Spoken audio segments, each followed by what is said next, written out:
Oui, j'ai le plaisir de présenter Caroline. Donc, Caroline Brion, c'est notre consultante EcoProd. Moi, j'ai rencontré Caroline parce qu'elle avait conçu un programme de formation pour l'écologie dans les métiers du spectacle vivant. Donc, il nous semble, et puis, tu es très engagée de toute façon depuis longtemps dans l'accompagnement du spectacle vivant aux démarches et à l'éco-conception.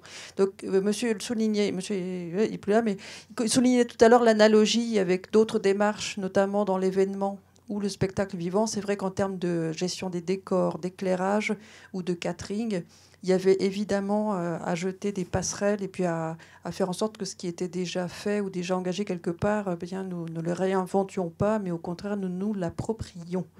Donc c'est pour ça qu'on a demandé à Corinne de venir développer ses compétences dans ce milieu de l'audiovisuel qui avait pas mal de points communs avec celui qu'elle connaissait déjà très bien. Tout à fait. Bonjour. Donc je vais être synthétique parce que voilà, nous avons un beau tour d'horizon que j'ai l'honneur de conclure aujourd'hui. Voilà, sur l'intervention, donc la collaboration qui s'est mise en place avec EcoProd. Donc moi, j'interviens au titre de l'association Caribou qui développe des interventions et organise des événements autour d'une sensibilisation à l'éco-citoyenneté pour partie, et pour autre partie accompagne des démarches éco-responsables auprès des organisateurs d'événements. Donc en effet, comme le soulignait Catherine, il nous est apparu qu'il y avait des parallèles tout à fait évidents entre les logiques de l'organisation d'un événement dans l'espace public et celle d'une production voilà, qui se tourne soit en studio, soit en extérieur, avec des contraintes de temps et d'organisation, voilà, avec ces parallèles évidents. La démarche s'est mise en place donc il y a quelques mois avec le suivi de 2 tournages qui sont celui de RIS, donc série produite par TF1, qui se tourne pour partie en studio à Aubervilliers et pour partie en extérieur en Île-de-France la plupart du temps. Et une deuxième série dont le tournage est en cours, qui est Joe, qui est une production de Atlantic Productions, Lagardère Active. Qui est en cours de tournage actuellement à Paris et qui se joue beaucoup sur des sites en extérieur. Donc on est allé sur le terrain, regarder, rencontrer les équipes, surtout pour se rendre compte aussi de comment ces démarches éco-responsables étaient pour partie déjà bien en œuvre, parce que la plupart des équipes se trouvent quand même dans l'ensemble bien sensibilisées à ces questions-là et essayent de résoudre un certain nombre de questions. On a étudié, y compris donc avec le prisme de la gestion des déchets qui se trouve être le cœur de cible de l'action d'EcoProd cette année et qu'on partageait tout à fait également de notre côté, puisque la gestion des déchets, elle touche aux différents corps de métier, qu'il s'agisse en effet des achats de production, de la régie, des décors, de la lumière, et que c'est un fil rouge tout à fait évident dans cette chaîne de l'organisation. Sur les constats de terrain, on est vraiment dans une phase de diagnostic avec une phase de préconisation qui on l'espère, va se mettre en place, notamment auprès de la série RIS dans le cadre de sa deuxième série de tournage, touchant par exemple à la gestion des tables de régie pour les équipes. Petit détail, mais où en effet transite l'ensemble des équipes, qui est aussi l'endroit d'un geste fort quand il s'agit de mettre en place des pratiques, notamment de prévention des déchets, puisque c'est vraiment l'endroit qu'on regarde en premier. Donc cette table de régie, en regardant comment limiter l'usage des consommables, des gobelets notamment, en regardant la question de l'usage de l'eau, qui, voilà, y compris dans le contexte des studios, peut faire l'objet de l'usage de bouteilles d'eau en nombre. Donc là, il s'agit de regarder comment éventuellement remplacer ces bouteilles d'eau par des fontaines, par l'usage de gourdes, par le raccord, puisqu'on est dans une surface en dur, à l'eau courante directement. Donc c'est autant de petites problématiques voilà, qu'on examine de près, sur lesquelles on essaye de trouver des solutions. Ça passe aussi par la machine à café. Le détail anodin, mais qui tout de même génère un certain nombre de milliers de capsules de café au terme de quelques semaines de tournage, lorsque la machine utilisée passe par ce processus-là. D'autres aspects également, ceux de la lumière, avec les filières de recyclage des lampes usagées, qui là nous nous amène à nous intéresser, je pense, dans les mois qui viennent, y compris à la question des loueurs de matériel, qui sont la plupart du temps voilà, les récipiendaires de ces matériaux usagés. Et donc, on a besoin de regarder, je pense que l'étude notamment qui est en cours nous amènera un certain nombre d'éclairages, précisément qui, je l'espère, nourriront cette dynamique de terrain par rapport au recyclage de ces matériaux. D'autres aspects comme les décors, évidemment. Les 2 séries concernées, en l'occurrence, sont assez peu voraces en décor. On va évidemment continuer de préciser ça avec eux. On est de toute façon, évidemment, dans la question d'identifier des filières de devenir de ces déchets, comme le soulignait Catherine.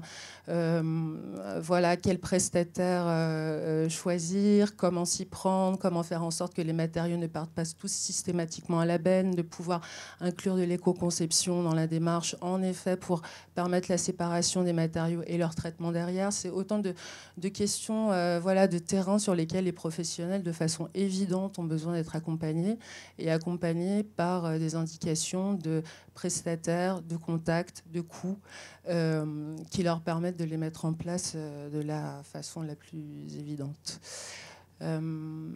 Si je devais poursuivre, en fait, par rapport aux freins rencontrés, évidemment, il y a la question de la volatilité des équipes de tournage. Les équipes se rassemblent sur une période donnée, sur un timing extrêmement serré, avec énormément de contraintes à prendre en compte, que l'éco-responsabilité, eh bien, c'est une chose en plus. Donc, je pense au mieux on arrivera évidemment à rencontrer les équipes en amont, au mieux ce sera. Toutefois, dans ce contexte-là, il y a déjà un certain nombre d'aspects sur lesquels on devrait pouvoir avancer. Et puis, voilà, pour les professionnels, l'évidence vient de l'expérience. C'est-à-dire que tout ce qui a pu se mettre en place, on a entendu le tournage de minuscules.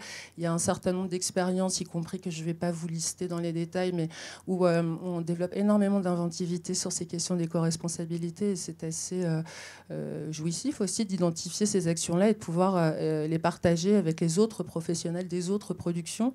Parce que s'il y a un argument clé, qu'on parle de l'usage de piles rechargeables ou de tel ou tel type de matériaux pour les décors, le fait de pouvoir s'appuyer sur une équipe qui a développé ça, qui l'a mis en œuvre, et de pouvoir essayer de ressortir, ce qui n'est pas toujours évident, des indications d'achat, de coûts et de contraintes, c'est évidemment la meilleure des preuves et un vecteur d'émulation et de valorisation des actions qui nous paraît tout à fait incontournable et qu'on souhaite, au fur et à mesure de nos enquêtes de terrain, pouvoir faire remonter, notamment via le site d'EcoProd. Merci beaucoup, Caroline. Moi, j'ajouterais en complément, bon, d'abord, ce qu'on constate systématiquement, c'est le très bon accueil qu'on a de la part des équipes de tournage. Ça fait plaisir parce qu'on sait que leurs journées sont extrêmement denses. Et malgré tout, il y a une fibre personnelle, en fait, qui est très éveillée à ces questions. Et on est en général très, très bien reçu.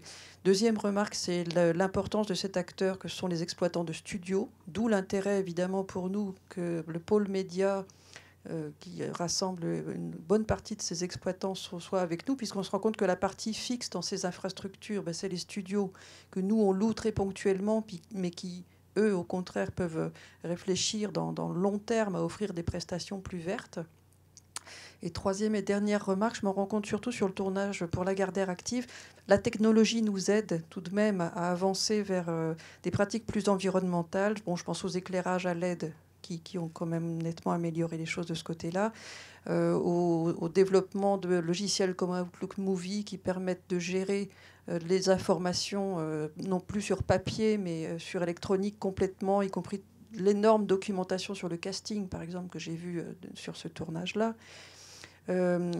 Aussi sur le fait que, par exemple, toutes les vues aériennes maintenant peuvent être fabriquées avec des drones et non plus avec des hélicoptères avec 4 personnes dedans. Enfin, ça change absolument tout.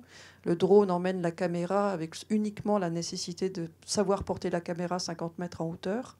Et on fait des images absolument magnifiques avec ce dispositif. Le dernier exemple étant ce qu'on n'a pas tout à fait réussi à mettre en œuvre avec la mission cinéma de la ville de Paris, mais il y avait une forte volonté de le faire, donc on y arrivera la prochaine fois, c'est d'utiliser le dispositif Autolib pour tous les déplacements internes à Paris, par exemple. Mais bon, il y avait des choses assez compliquées en termes d'organisation, mais néanmoins, il y a là un vrai gisement d'économie sur les déplacements, le nombre de véhicules amenés dans Paris, etc., etc. Voilà, parce que c'est aussi un acteur, pour le coup, autant du côté de Ris et du côté de Lagardère Active, là, qui avait 2 tournages dans la capitale. La ville de Paris nous aide beaucoup aussi. Je voudrais ajouter une chose qui concerne la gestion de la production. Le logiciel que tu as évoqué, Outlook Movie, va intégrer le bilan carbone, Carbon Clap. Donc, il va faire partie des outils à l'intérieur même du logiciel Outlook Movie, qui est un outil pour les directeurs de production. Donc, notre but, c'est évidemment que Carbon Clap soit intégré à l'ensemble des démarches. Et comme il l'est pour tout Scoprod, de manière à ce que les productions se présentent avec leur bilan carbone, elles vont pouvoir, du côté des directeurs de production, ils vont pouvoir travailler avec l'outil intégré à l'outil qu'ils ont l'habitude d'utiliser pour ceux qui utilisent Outlook Movie, qui est un très bel outil.